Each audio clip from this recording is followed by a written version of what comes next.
ናተነገረ ዋላ ይጽንሐንበር በአንደበት ኢየሱስ ክርስቶስ ድማ ተደጊሙ ይንገር ኢየሱስ ክርስቶስ ቅድሙ ሙማቱ ከመውት ከምዘሎ ሰለስተ ጊዜ ይተናገር ግልጽ ብዙሆነ ንግግር ማለት እዩ ተዘዋዋሪ በምሳሌያዊ ንግግር ብዙሕ ጊዜ ተናገረ እዩ ብዙሕ ምሳሌታት ኣብዝሖም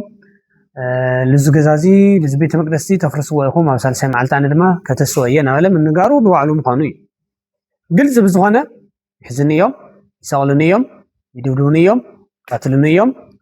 ሳልሳይ ከመውቴ ሳልሳይ መዓልቲ ክትስየ ኢሉ ተናገሮ ግልጽ ዝኾነ ግን ሰለስተ ጊዜ ጥራሕ እዩ ኣሟለ ስብከቱ ማለት እዩ ዘን ሰለስተ ጊዜ ዜን ከዓ after መጨረሻ ሳሙናት ማለት እዩ ናይ መጨረሻ ሳሙና ናይ ስብከቱ ዓመታት እንደይተልና 3 ዓመት 3 ወርሒ ደኾነ after 3 ወርሒ ውሽጢ ኣብ ዘሎ ሰለስተ ጊዜ ከም ልቀተል ተቀቲሉ ሞይቱ ከም ለይተርፍ ከም ልትስእ ተናገረን ነው ዜና ቤት ረኽወን ቀዳሚት ምዕራፍ 16 ካልአይት ምዕራፍ 17 ሳልሰይት ምዕራፍ 20 ይርከባ ኛላልና በሓደ እምባር ልሙዓንቲ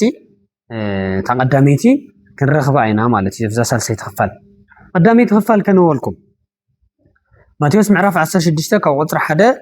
እስከ ቁጥሪ 12 ዘሎ ቀዳማይ ክፋል እዩ ከምዚ ይብል ትምህርቲ አርስቱ ትምህርቲ ንምርአይ ዝቀረበ ሕቶ ፈሪሳውያንን ሰዱቃውያንን መጺኦም ክፍትንዎ ካብ ሰማይ ትምህርቲ ከሪኦም ለመንዎ ኢየሱስ ድማ ምስ መሰየ ሰማይ ይቀይሓሎሞ ፀሓያ ክኸውን እዩ ትብሉ ምስ ወግሕ ድማ ደመና ኮይኑ ሰማይ ይቀይሓሎሞ ሎሙስ ኪዘንም እዩ ትብሉ ገጽ ሰማይን ምልላይ ትፈልጡ ትምህርቲ ዘመናትከ ምልላይ ዶ ኣይትፈልጡን ክፉኡን ዘይኣምንን ወለዶ ትምህርቲ ይደሊ ብዘይ ትምህርቲ ነቢይ ዮናስ ግና ካልእ ትምህርቲ ይወሃበን እዩ በሎም ሓዲጎም ከዓ ኸደ ደቀ መዛሙርቱ ናብ ማዕዶ ክሳገሩ ከለው እንጀራ ምምላእ ረሲዖም ነበሩ ኢየሱስ ድማ ካብ ማይ ብሑቕ ፈሪሳውያንን ሰዱቃውያንን ተጠንቀቁን ተኣርነቡን በሎም ንሳቶም ግና እንጀራ ስለዘይተማልኣና እዩ ኢሎም ነንሕድሕዶም ተዘራረቡ ኢየሱስ ድማ ፈሊጥዎም አቱም ሰብ ጎደሎ እምነት ስለምንታይ እንጀራ ብዘይምምላእኹም ነንሕድሕድኩም ተዘራረቡ ገናዶ ኣስተውዕልኩምን ኢኹም እቲ 5 እንጀራ ን5,000 ሰብ ኣኺሉስ ክንደይ መሶብ ከም ዘልዐልኩም ዶ ኣይትዘክሩን ኢኹም ወይ ድማ እቲ 7 እንጀራ ን4,000 ሰብ ኣኺሉስ ክንደይ መሶብ ከም ዘልዐልኩም ዶ ኣይትዘክሩን ኢኹም እምበር እቲ ካብ ማይ ብሑቕ ፈሪሳውያን ሰዱቃውያን ተጠንቀቁ ዝበልኩኹም ብናይ እንጀራ ከም ዘይኾነ ንምንታይ ዘይተስተውዕሉ በሎም ንሳቶም ድማ ኢየሱስ ተጠንቀቁ ዝበሎም ካብ ትምህርቲ ፈሪሳውያን ሰዱቃውያን እንዳእምበር ካብ ማይ ብሑቕ እንጀራ ከም ዘይኾነ ሽዑ ኣስተውዕሉ እዩ ስለ ቃሉ ናይ ቃል ባዕለቤት ኣምላኽና ሽሙ ይኽበር ይመስገን ኣብዚ ክልተ ነገር ንውሰድ መጀመርያ ትምህርቲ ይደልዩ ትምህርቲ ተኣምር ክግበር ይደልዩ ግን ኢየሱስ ክርስቶስ ካብቲ ሰዓት ንሱ ተኣምር ዘይገበረ ኮይኑ ይኮነ ዘይገበረ ተሪፉ ይኮነ ብዙሕ ተኣምራት ይገብር ኣይኣምኑን ግን ድማ ካልእ ተኣምራት ክግበር ድማ ይደልዩ በቢግዚኡ ተኣምር ክለዋወጠሎም ይደልዩ ታኾይኖም እንተይልና ናይ ዝሙት መንፈስ ስለዝሓደሮም ዘማዊ ዝሙት ሓደ ዓይነት ኮይኑ ናሃለ ሰብ ክለዋወጠሉ ይደሊ ታ ዘማዊት እውን ክለዋወጠላ ይደሊ ዝሙት እኮ ሓደ ዓይነት ይተግባሩ ግን ናይ ዝሙት መንፈስ ተሓዲሩካ ናይ ምልዋጥ ማለት እዩ ንኣብነት ሰባት ብዝሙት ብቲክቶክ ይዝምኡ እዮም ትዝሪእዎ ቲክቶክ ያው ዋላ መስሓቅ ተኾይኖም ከዓ ያው ግን ካብ መስሓቅ ላ መስሓቅ ክሸጋገሩ ይደልዩ ስክሮል እናገበሩ ኢሎም 24 ሰዓት ኣብ ቲክቶክ ተለጢፎም ይውሉ ማለት እዩ ተኣምር ክለዋወጠልካ ምድላይ ዝሙት እዩ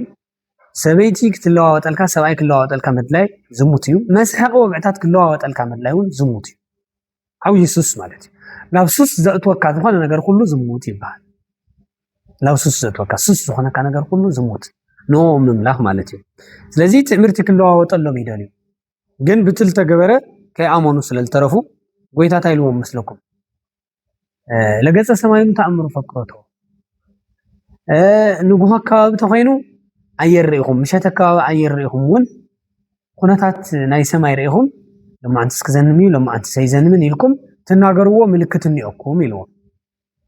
እዚ ተፋላሲፍኩም ተጣዊኩም ድሕር ትፈልጡ ተኾይንኩም ወተኣምረ መዋዕለ ሰብ እፎይ ተኣምሩ ከመይ ደኣ ኣብ ዘመንኩም ዝግበር ዘሎ ተኣምር ዘይተስተውዕልዎ በቲ ዝሓለፈ ከየስተውዕልኩም ካሊእ ክግበር ሲ ንምንታይ ትደልዩ ኢኹም ኣብ ዘመኖም ዝተገበረ ተኣምር እንታይ እዩ ማንም ፍጡር ማንም ሰብ ማንም ነቢይ ክሰርሖ ዘይከኣለ ስራሕ بمن يسرح له بيس كريستوس يسرح سلو زلو إزي رئيهم أملاك يو فتار يو زيتون رد علم تايلو يقصصهم له مالتي لبكون يومين ناي ممتع زنامن زي ممتع زنامن زفلطلو او بخيه من سلام ما انت حيال زنام كوكاي نوكا صحيتو وين غتاينا نجي او لما انت حيال زنام زنمي مالتي حقي الحسب እሱ ትብሉለኹም ዝኣእምሮኹም ዝዛዕባ ደመናን ዝናምን ለዋግዕ ለሎ ንመራመር ለሎ ሲ ከመይ ተብ ቅድሚኹም ልገብር ለሎ ተኣምር ምስተውዓል ኣበዮ ኣእምሮኹም ተጠቒምኩም ዝግበር ዘሎ ብዘመንኩም ናይ ምድሓን መንገዲ እዩ ልስተኻኸል ዝፅረግ ለሎ ብኢየሱስ ክርስቶስ እሱ ክትፈልጥዎ ይግባኩም ኢሉ ይነግሮም ኣሎ ማለት እዩ ቀዳማይ ተኣምር ክለዋወጠልኩም ትደልዩ ኣለኹም በቲ ዝሓለፈ ስእልኩም እመኑ ማለት እዩ ቅልል ዝበለ ሓሳብ በቲ ዝሓለፈ ብልተገበረ እመኑ مرساتم يجبر الناس للولكم أيهون النكبر. جابر تعمر كم مقبر الجحريت إلى فلتي تعمر كجبره وعلو حديري فلتي يجبرين مأمان زي مأمان نايسوات قد تيسر القنا بتلت جبر أمانون عمله ويتايم عدل لهم على شيء. تعمر كوي زناب زي نبرة دمنا كوزي متى زي بالشفن زنم تبلت له زي تعمر. سبات أبا مع ولا لا تزنم تعمر خوينو إلهم يجرون نيرميو. زنام زني وقن تعمر خويني لهم تقريمه ما يفلتي هاي سلال خن سلال تلمده نجر أغلب بيلنا مرعي سباي نايدك سبا سلال خنا مالتي برلك زاير زنام مزنامن سلام مزنامن سبا مزنام ورا لا مزنام معردي كلوينه حدي خوده حدي قلدي كل حدا ينير ومالتي سلازين احنا قن تلاوطلنا ندلي تخاليت لنمنا يا دما حواريات كحدا بوتا لحدا بوتا غواز كلهم جرا خمسي حزو كعداغا غزيهم كمزي مزو ترديو نعداغا خيدهم كيغزو دما الحكم خانو فليتهم اللو حر ارس برسوم ناتنغاغرو جرا لي حزنا مصين عيلو مبلحسو غزي يس كريستوس دما تايلوم مستحساو متحيزو نايلبوم يفلط الله املاخيو مستزحسوا والله تحيزو حدا تمرت كمرم داليو تاقو انبهو اومو لفريساويان وصدوقاويان يلو كبيحو فريساويان صدوقاويان تطنقوا يلو زياد بلنا زلكو انجرا سلازي حسناي انجرا سلازي حزناسي كم زرسعنا فليتو املاخ ناس كبيحو فريساويان صدوقاويان تطنقوا يلنا الله يلوم ارس برسوم تنغاغيرو حرك الصوص هذا حتى حتى من جحريت بلس سبيلو كذا هاخرم دلي تي حمش تنجران خلت عسان أبركيته عندي سبز جوانير عندي سبز جوانير ل حمش تنجران خلت عسان يلوك لحمش تشي عندي خطريف نيرو عسرت خلت يلمو صبغ ملسكم تي شعات تنجران حدا عسان ليه شعات شحت منو لأربعة شح سوات كتصدقوا كلهم عندي تعرف نيرو يلوا عندي تعرف نيرو شعات كفت شعات تنجرا شعاتي تعرف حاجة كفت حمش تجن صرت خلتي تعرفه وزي ملي سبيلو كستهاوسو كذكرو حتيتوا ملي سو مستحق لين يعملش كفت حمش تنجرا صرت خلتهم مسو كفت شعات تنجرا دما شعات تنجرا تعرف نيرو يلمو كم يبقى كابحق فريساويان صدقاويان تطنقوا كله بزعبا انجرا كم زي هونه لمنتاي لي تستعولي له لمنتاي لي تستعول بزعبا انجرا كم زي هونه مسولم ودياو تردياتهم كما اكو بانت بس زي يلوم الله بانت تمرتهم لصدقاويان كاب تمرت صدقاويان فريساويان تطنقوا نساتهم زناغرو وي غورو وي ايينورو وي بهيوت يغلص وي يولم هلاو فليطوم ميلو ماتيوس عاميتنا ማለት ስለዚህ ክርስቶስ ከቢሆን ፈሪሳውያን ተጠንቀቁ ማለት زيد ولا زلوا كاب تمهرتم كافت زي بسلة بحق لي بسلة يا حكي كاب لي بسلة تمهرتم تطنقوا يزبل زلنبر تأخليت بحق ناي فرشوا عندي ناي فتاري سب كله كبلع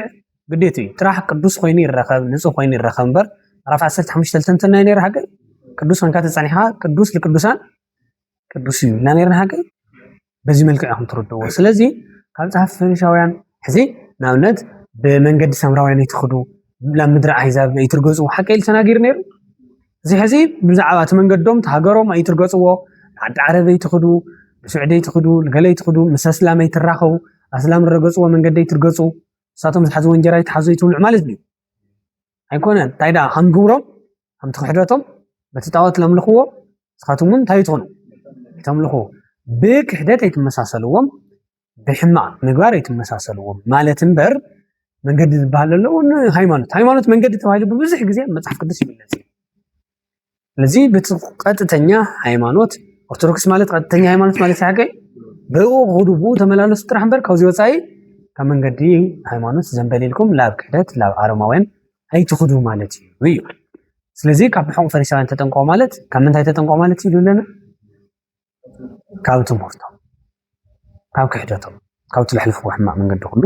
ተጠንቀቁ ማለት ምዃኑ ሐዋርያት ባዕሎም ዘኪሮም እዮም ነው እንማሮ እሲ ካብ ወንጀል ማለት እዩ እውነተኛ ትምህርት ክንማር አምላኽና እግዚአብሔር ሁሉና ይርዳና አጽል ከቁጥር 13 እስከ ቁጥር 20 ዘሎ ድማ ክርስቶስ ወደ አምላኽ ምዃኑ ጴጥሮስ ከም ዝመስከረ ለናገር አዚ በጣም ዓቢ ነገር እዩ ክርስቶስ ወደ አምላኽ ምዃኑ ብዙሕ ሰባት መስኪሮም እዮም ከምዚ ከነበ ናይ ጴጥሮስ ምስክርነት ኢየሱስ ኣብ ሃገር ቂሳርያ ናይ ፊልጶስ ምስ በጽሐ ሰባት ንወዲ ሰብ መን እዩ ይብልዎ ኢሉ ንደቀ መዛሙርቱ ሓተቶም ንሳቶም ድማ ገሊኦም ዮሐንስ መጥምቅ ገሊኦም ኤልያስ ገሊኦም ኤርምያስ ወይ ድማ ሓደ ካብ ነቢያት እዩ ዝብሉ ኣለዉ በልዎ ንስኻትኩም ከ መን ትብሉኒ በሎም ስሞን ጴጥሮስ ድማ ንስኻ ክርስቶስ ወዲ ሕያው ኣምላኽ ኢኻ ኢሉ መለሰሉ ኢየሱስ ድማ ስሞን ወዲ ዮና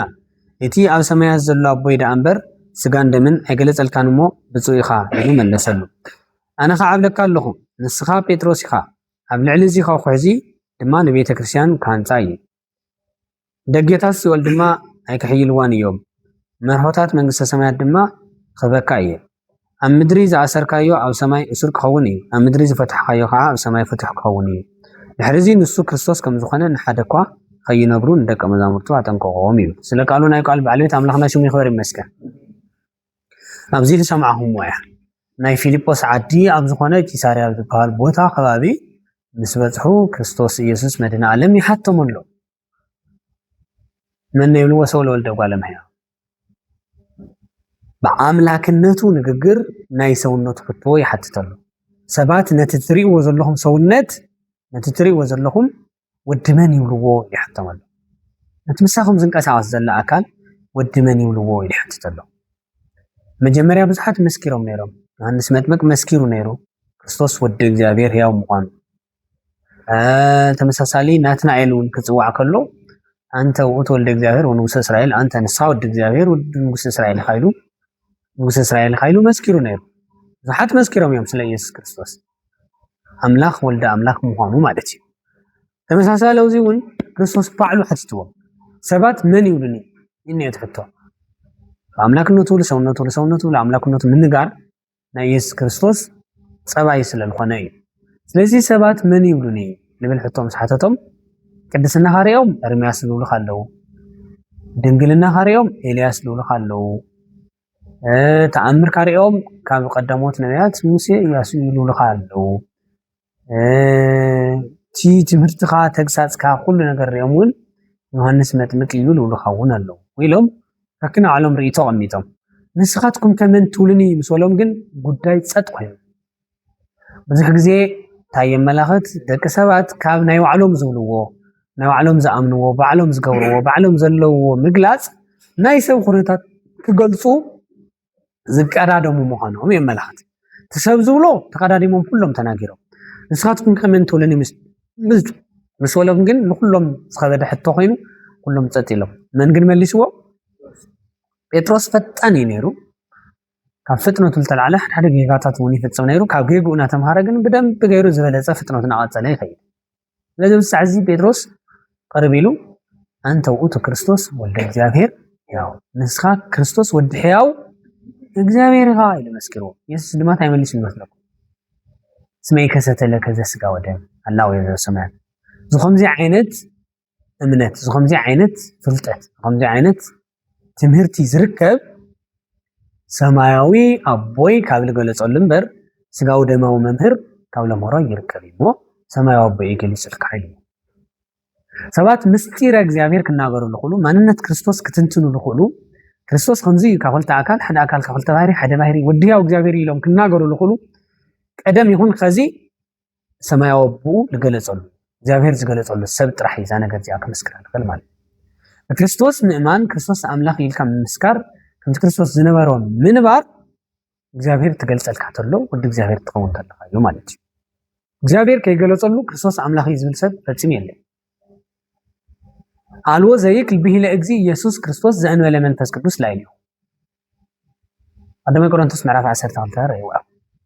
ብዘይካ ተብልዕሊኡ መንፈስ ቅዱስ ዘሎ ሰብ ኢየሱስ ክርስቶስ ጎይታ እዩ ልክ ምስክር ክናገር ንኽእል ሰብ የለን ፍርዱን ለሆነው እሳ ማለት እያ አወይ ዘበ ሰማያት ማለት መንፈስ ቅዱስ እዩ ገሊጹልካ እዩ ስለዚህ ኢየሱስ ክርስቶስ አምላክ ምዃኑ ለምስክሩ ሁሉም ክርስቲያን መንፈስ ቅዱስ ዘለዎም እዮም ማለት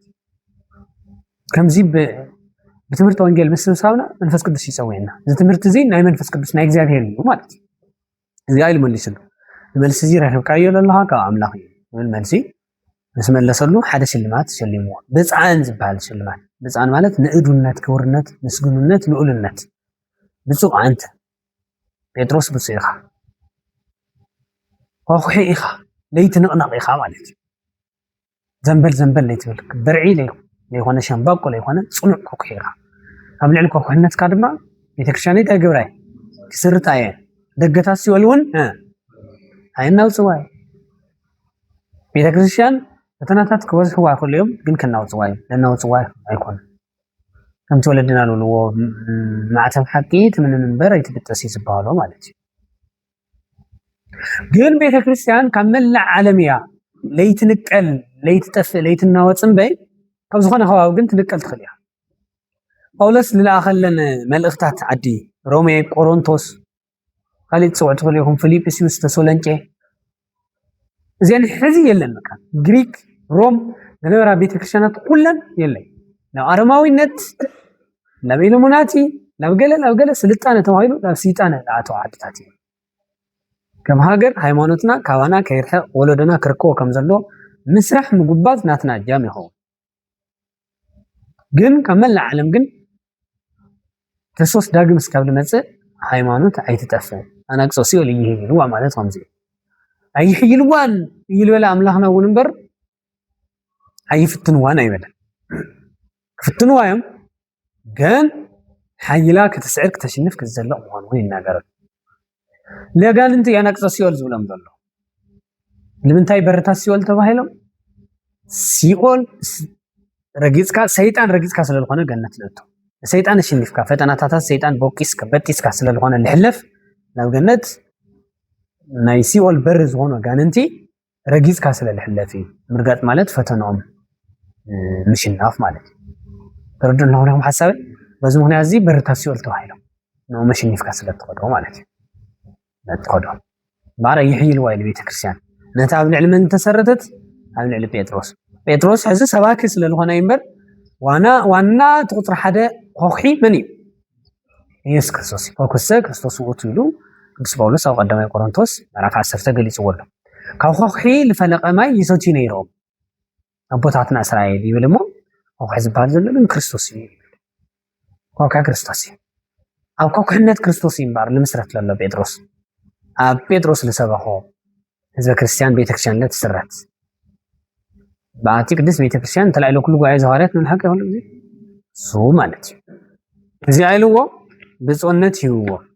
ኣብዚያ ጴጥሮስ ጽቡቕ ተናጊሩ እንደ ግዜ ገብሩ ተመስኪኑ ዝገርመኩም ነገር ከዓ ሰብ ኣብ መዓልቲ ብዙሕ ግዜ ይዓብድ ኢሎም ገሊፆም ኣለዉ ቁፅሩ ለ ጠቂሶም እዮም ጴጥሮስ ኣብዚ ብፁዕ ተባሂሉ ናይ ለባም ናይ ጻድቅ ናይ ቅዱስ ናይ መልአክ ንግግር ተናጊሩ ኣፍታ ምዕራፍ ከይሓለፍና ውርድ ኢላ ከዓስ ቁፅሪ 21 ጀሚርኩም ተንቢብኩም ቁፅሪ 23 ምስ ወፅእ ሓሙስ ጴጥሮስ ሰይጣን ትበሃል ትሰምዑ ቃልሲ እዩ ማለት እዩ ዝዓለም ኣብዚ ዓለም ሲ ሰይጣን ምዃን ይከኣል መልአክ ምዃን ይከኣል ጴጥሮስ ባዕሉ ሰይጣን መልአክ ኮይኑ ተውቅዕ ሰዓታት ከይፀንሐ ሰይጣን ዝኾነሉ ኣጋጣሚ እኒአ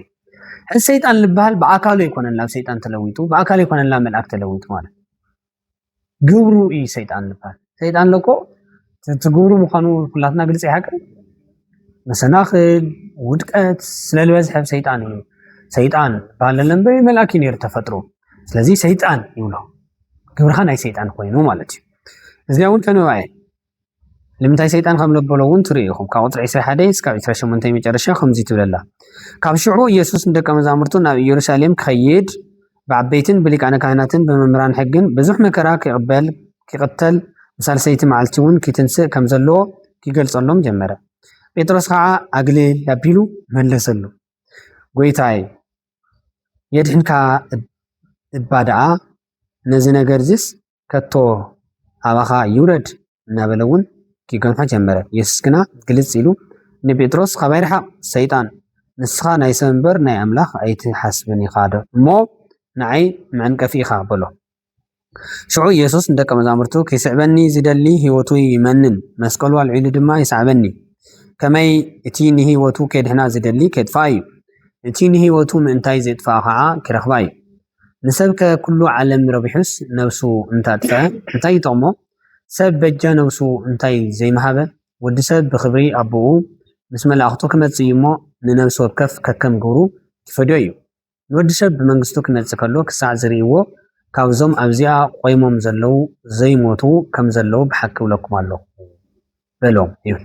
ስለ ቃሉ ናይ ቃል ባዕልት ኣምላኽና ሽሙ ይኽበር ይመስገን። ብርክት ዝበሉ ሓሳባት ኣለው። በቲ ናይ መጀመርያ ክጅምረልኩም ኣቐዲመ ከም ነገርኩም ኣብ መእተዊ ኢየሱስ ክርስቶስ ክስቀል ክግረፍ መከራ ክበፅሖ ክኽሰስ ናብ ዓበይትን ሊቃነ ካህናትን ከም ዝቐርብ ተናጊሩ እዩ። ተሰቂሉ ከም ልመውት ተናጊሩ እዩ። ተሰቂሉ ከም ልመውት ጥራሕ ኣይኮነን ተናጊሩ፣ ግን ኣብ ሳልሳይ መዓልቲ እንታይ ከም ዝኸውን እውን ተናጊሩ፣ ከም ልትስእ ተናጊሩ ደጊምሮ እዩ። ጴጥሮስ ኣብዚ ግን ሓደ ነገር ሲሒቱ ካብ ሳልሳይ መዓልቲ ክትስእ እየ ትብል ረሲዕዋ። ንምንታይ?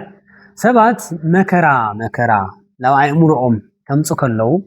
ኣሉታ ጥራሕ ክረአዮም ከሎ ተኣወንታ ይርስዕዎ እዮም። ንምሳሌ ትኩረቶም ኣብ ሓዘን ክገብሩ ከለው ትንሳኤ ከም ዘሎ ይርስዑ። ነዚ ዮሃንስ ኣፈወርቅ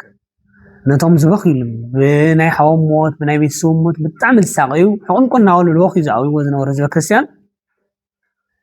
ብዙሕ ኣይትብከዩ ዓፀብ ይቀለለይ ሲልኩም እዚኹም ተወኺቱ ኮይንኩምሲ ትንሳኤ ዘጉባኤ ከም ዘሎ ምርሳዕኹም ኢሉ ይመኽሮም ነይሩ። እሱ ጥራሕ ኣይኮነን እቶም ጎረቤትኩም ኣረማውያን ዝኾኑ ሞይትናይ ተርፊ ክንትሲ ኢና ናበልናሲ ናበሉሲ ንምንታይ እዮም ንዓኹም ብዚ ዝበኺ ዘለው ኢሎም ከይቅልድኹም ኣይትብከዩ ናበለ ይናገር። ተርድኡ ኣለኹም ሓሳብ። ስለዚ ረዩ ቀዳማይ ትንሳኤ ከም ዘሎ ትንምስክሮ ምስክር የረስዕ እዩ። ኣብ ሓዘን ጥራሕ ትኩረት ንገብር ተኮይንና ካልኣይላ ኣረማውያን ንክስሕቁና ይገብር እዩ እምበር ጴጥሮስ ኣብቲ ኣሉታ ጥራሕ ኣብቲ ሓዘን ጥራሕ ኣምላኸይ ክሙት የብሉ ኢሉ ይሓስብ ስለዝነበረ ትንሳኤ ትብል ቃል ዘይሰማዓት ስለዝተረፈ ክርስቶስ ኣይልዎ ሓሰለከ ይኩን ላይለ ክትሞት ይግበአካ ዶ ይግበአካ ኣይግበአካ ኢሉ ኣብ ሲኦል ዝነበሩ ነብሳት በስዓት ግን ማዚ ልሞተልና እዮም ንብሎ